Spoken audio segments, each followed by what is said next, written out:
What is going on, guys, and welcome back to the channel. And today I'm going to be talking about 5 mistakes you could be making right now that are preventing you from making as much gains as you should be making. Too many times people be telling me, okay, I've done everything, but I can't make gains. You know, I've been plateaued for like X for so long, and I'm not making any more progress. Things were so fast before, but now I don't know what happened. And usually it's because you're past the newbie stage, and once you get past that newbie gains, then you need to become smarter about your training to keep on seeing progress. More often than not, I see these 5 mistakes reoccurring amongst people I speak with. And the 5 mistakes are: 1, people doing way too much volume per session. If you just Google like fucking training program online, like more often than not, the programs that they show you is like they have outrageous amounts of volume. And it's not because they're out to sabotage anyone, just that what works for one person might not work for the next person. So you need to like tailor your programs to suit the individual. Someone that's been training for 12 years isn't gonna be doing the same amount of volume as someone that's been training for only 2 years. So you can't just download a program off the internet without doing, your own research or your own background research to see who was designed for and who will benefit the most from it. That's one problem. Another problem is that people that design these programs are often on the sauce. And if you know anything about someone on the sauce, you can do way more volume and recovery than what regular people can be, because you have like, exogenous testosterone and compounds that are helping you recover better and fuel your workout. So the same amount of volume you be doing as a 90 person and as a person that's enhanced can be the same thing, because it's 2 different things. So how much is too much volume and how much should you be doing? A good place to aim for would be 40 to 70 reps per muscle group per session. So that's like 40 to 70 reps for the chest, 40 to 70 reps for the shoulders, 40 to 70 reps for the triceps, biceps, etc. That's a good place to aim for. Depending on your training age, you can either do less, so closer to 40, or more, closer to 70 if you're more advanced, closer to 40 if you're more of a newbie or intermediate. It doesn't have to be exactly that number, but that's a good starting point. You can take it and then figure out what works for you. I found personally that when I'm cutting, that's when I'm in a hypocaloric state, caloric deficits. I can't recover as much from doing that much volume. So during these times, I tend to do a bit less volume than I usually would when I'm in a gaining phase. That's just an example. Take these recommendations and figure out what works best for you. Mistake number 2 I see people making is training low frequency. Most of these bro splits you see online is like 1 muscle group per day. That's cool if you're enhanced and can get in all that volume at once. When you're an enhanced athlete, you can get all that volume in one session and still see progress, because your body's levels of muscle protein synthesis stay elevated thanks to the compounds you're taking.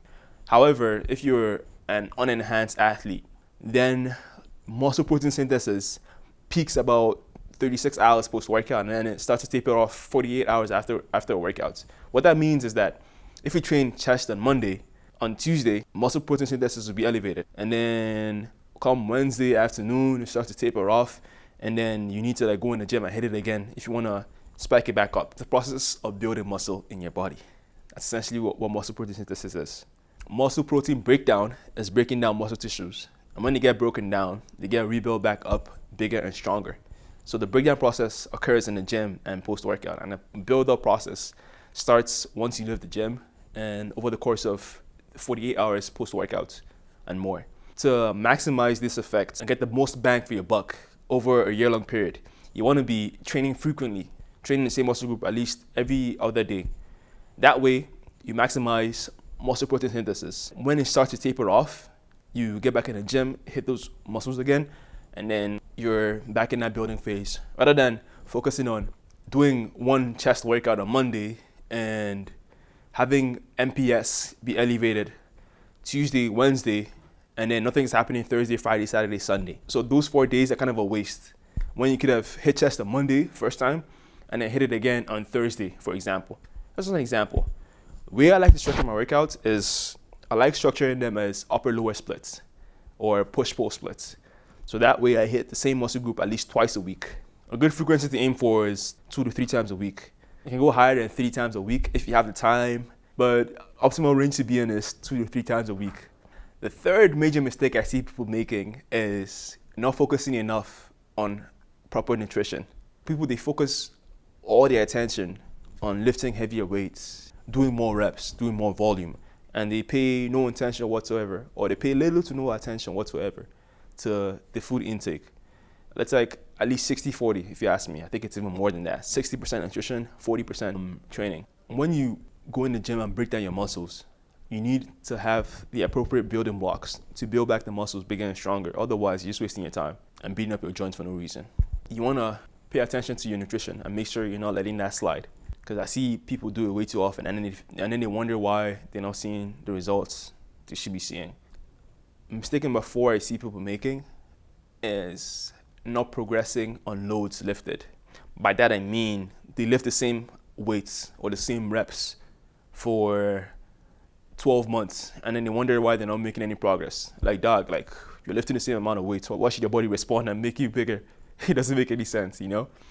So you want to be progressing in some manner or form. If you can up the weights, up the reps at least. Or if you can up the reps at least, up the sets. Do something at least to like shock your body into growing. Because if you don't do that, then you remain the same. It's either you train insane or you remain the same. If you have no idea how to progress, I have like a little PDF I'll link in the download section below. You can just download that for free. Click the link, download it for free, and check it out. It'll show you ways of progressing on multiple lifts, like compound lifts and isolation lifts. And it'll show you strategies for busting through plateaus. So if you ever get stuck, you can just lift through that quickly or scroll through it on your phone. And it'll show you what you can do to get over whatever hurdle you're currently experiencing. A final mistake I see people making is they take sleep and recovery for granted. I feel like it's the culture we live in today, especially in the West, where everyone is like, go, go, go, grind, grind, grind. Team, no sleep. Well, if you don't get no sleep, you can't recover. And if you can't recover, you're just going to die before your expiry date. And if you don't want that, then don't do that. Easier said than done, I know, but sleep is very important when it comes to building muscle. You make more gains in your sleep than you do when you're awake. So sleep shouldn't be neglected, especially if you're training hard. If you're training hard in the gym, you're inducing a lot of stress in your body, and you need to give your body a chance to recover from all that stress. Otherwise, you're just digging a hole. And if you keep on digging a hole and you don't fill it with sand, it's gonna keep getting deeper and deeper. How much sleep should you be getting? It varies from person to person.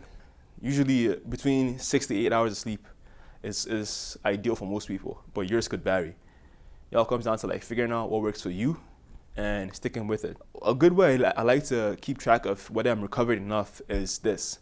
If you wake up in the morning and you're tired, that's a bad sign. If you wake up 2-3 days in a row in the morning and you're tired, then you want to look at your sleep patterns, or something is off with your sleep. It's either you're not getting enough sleep or you're not getting enough quality sleep. But you might want to address that before the effects become compounded and knock you off your feet.